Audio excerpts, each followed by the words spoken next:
ಸಂಸಾರದಲ್ಲಿ ಸಂಸಾರದಲ್ಲಿರೋರು ಸಮಾಧಿ ಸ್ಟೇಟ್ ನ ಮುಟ್ಟಬಹುದೇ? ಸಂಸಾರದಲ್ಲಿ ಇರೋರು ಏನಕ್ಕೆ ಸಂಸಾರದಲ್ಲಿರೋರು ಸಮಾಧಿ ಸ್ಟೇಟ್ನ ಮುಟ್ಟಬೇಕು ಅಂದರೆ ಇವಾಗ ಹೇಳಿದ 2 ನಿಮಿಷದ ಹಿಂದೆ ನಾನು ಸಮಾಧಿ ಸ್ಥಿತಿ ಅಂತನ್ನೋದು ಅಹಂಕಾರವನ್ನು ಭಸ್ಮ ಮಾಡಿದ ಸ್ಥಿತಿ. ಅಹಂಕಾರ ಏನಕ್ಕಿದೆ ನಮ್ಮಲ್ಲಿ? ನಾನು ನನ್ನದು ಅನ್ನೋದು ಇಲ್ಲ.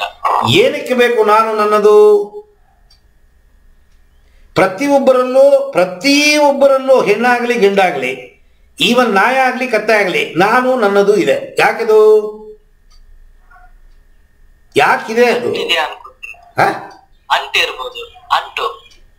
ಅಂಟು ಅಂದ್ರೆ ಏನು ನೋಡಿ, ನೀವೇ ಹೇಳ್ತೀರಾ. ಇಲ್ಲ, ಉತ್ತರ ನಿಂಬಾಯಿಂದಲೇ ಬರ್ತಾ ಇದೆ.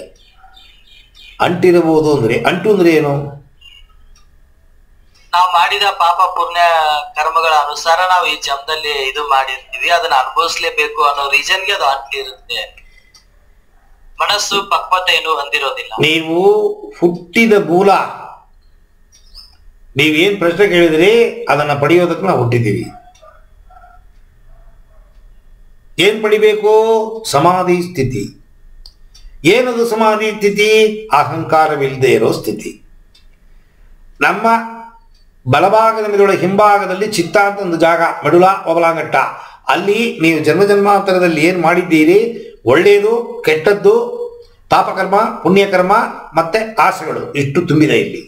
ಅದು 10 ಜನ್ಮ 100 ಜನ್ಮ 10,000 ಜನ್ಮ ಗೊತ್ತಿಲ್ಲ, ಅಷ್ಟು ಇದೆ ಇಲ್ಲಿ.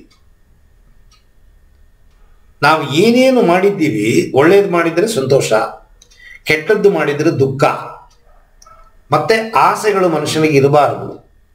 ಆಸೆ ಇರೋ ತನಕ ಹುಟ್ಟುತ್ತೀವಿ. ತಿರುಗಿ ನಾವು ಹುಟ್ಟೋದ್ರ ಮೂಲವೇ ಆಸೆ ಪ್ಲಸ್ಸು ಕರ್ಮ, ಸಂಸ್ಕಾರ. ನಾವು ಏನು ಮಾಡಿದ್ದೀವಿ ಅದನ್ನು ಸಂಸ್ಕಾರ ಅಂತ ಹೇಳ್ತೀವಿ ನಾವು ಸಂಸ್ಕೃತದಲ್ಲಿ. ಆ ಸಂಸ್ಕಾರ ವಸನಗಳು ಏನಿಲ್ಲಿ ತುಂಬಿಕೊಂಡಿದೆ ಅದು ಪ್ಲಸ್ ಏನು ಆಸೆನ ನೆರವೇರ್ಸಕ್ಕಾಗದೆ ಸತ್ತೋಗ್ಬಿಡ್ತೀವಿ.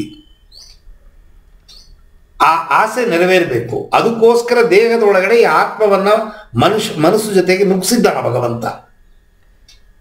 ಸೊ ಈ ಆಸೆಗಳು ಪರಿಪೂರ್ಣವಾಗಿ ಕಂಪ್ಲೀಟ್ ಆಗಬೇಕು. ನೀವು ತಂದಿರುವ ಸಾಲ ಕಳಿಬೇಕು. ನೀವು ಇದೆರಡು ಕಳೆದರೆ ಸಂಸಾರದಲ್ಲಿರೋರಿಗೆ ಕೂಡ ಆಧ್ಯಾತ್ಮದ ಅಭ್ಯಾಸ ಮಾಡಕ್ಕೆ ಹೋದಾಗ ಸಮಾಧಿ ಸ್ಥಿತಿನ ಮುಟ್ಟಕ್ಕೆ ಸಾಧ್ಯ ಇಲ್ಲ. ಅಂದರೆ ಸಮಾಧಿನ ಮುಟ್ಟಕ್ಕೆ ಸಾಧ್ಯ ಇಲ್ಲ. ಕುಂಡಲಿನಿಯೂ ಬರುತ್ತೆ, 3ನೇ ಕಣ್ಣು ಓಪನ್ ಆಗುತ್ತೆ, ಸಿದ್ಧಿನೂ ಸಿಗುತ್ತೆ, ಆದರೆ ಸಮಾಧಿ ಸಿಗಲ್ಲ. ಅಂದರೆ ನಿರ್ವಿಕಲ್ಪ ಸಮಾಧಿನ ಮುಟ್ಟಕ್ಕಾಗಲ್ಲ. ಅಹಂಕಾರವಿಲ್ಲದೆ ಇರೋ ಸ್ಥಿತಿ ಯಾವುದು ಅಂದರೆ ಕರ್ಮವಿಲ್ಲದೆ ಇರೋ ಸ್ಥಿತಿ. ಕರ್ಮವಿಲ್ಲದೆ ಇರೋ ಸ್ಥಿತಿ ಅಂತಂದರೆ ನೀವು ಸಾಧನೆ ಮಾಡಿ ಎಲ್ಲ ಕಳಿಬೇಕು. ಅಷ್ಟನ್ನು ನೀವು ಎಲ್ಲ ಕಳೆದ್ರೆ ಮಾತ್ರ ನಿರ್ವಿಕಲ್ಪಕ್ಕೆ ಹೋಗಕ್ಕೆ ಸಾಧ್ಯ. ಎಳೆಯ ಮಗುವಿನ ಮನಸ್ಸು, ಮಗುವಿಗೆ ಎಲ್ಲಿದೆ ಅಹಂಕಾರ? ಅಹಂಕಾರವೇ ಇಲ್ಲ ಮಗುವಿಗೆ. ಚಿಕ್ಕ ಮಕ್ಕಳಿರ್ತಾರೆ ನೋಡಿ, ಅವ್ರನ್ನ ಮಾತಾಡಿಸಿ ಗೊತ್ತಾಗತ್ತೆ ನಿಮಗೆ 5 ಪೈಸಾ ಅಹಂಕಾರ ಇಲ್ಲ. ಆ ಸ್ಥಿತಿ ನನಗೆ ಬರಬೇಕು. ಅದಕ್ಕೆ ನೀವು ಸಾಧನೆ ಮಾಡಿ ಮಾಡಿ ಮಾಡಿ ಮಾಡಿ ಒಳ್ಳೆತನ ನಮ್ಮಲ್ಲಿ ಬಂದು, ಒಳ್ಳೆಯದನ್ನು ಬಿಟ್ಟರೆ ಬೇರೆ ಯಾವುದೂ ಇಲ್ಲ. ಮಾತಾಡೋದು ಒಳ್ಳೆಯದು, ನೋಡೋದು ಒಳ್ಳೆಯದು, ಮಾಡೋದು ಒಳ್ಳೆಯದು. ಇದು ಯಾವಾಗ ನಮ್ಮಲ್ಲಿ ಬರುತ್ತೆ ಆಟೋಮೆಟಿಕ್ಕಾಗಿ ಕರ್ಮಕ್ಕೆ ಮುಕ್ತಿ. ಕರ್ಮ ಮುಕ್ತಿ ಆದರೆ ಸಮಾಧಿ ಸ್ಥಿತಿ 6 ಸ್ಥಿತಿ ಇದೆ. ಸಂಪ್ರಜ್ಞಾತ, ಅಸಂಪ್ರಜ್ಞಾತ, ಮತ್ತೆ ಮೇಲೆ ಕೊನೆಯದು ನಿರ್ವಿಕಲ್ಪ. ಆ ನಿರ್ವಿಕಲ್ಪ ಸಮಾಧಿನ ಮಹಾಸಮಾಧಿ ಅಂತೀವಿ. ಅಲ್ಲೇ ದೇಹದಿಂದ ಆತ್ಮ ಬಿಡುಗಡೆ ಆಗುವುದು.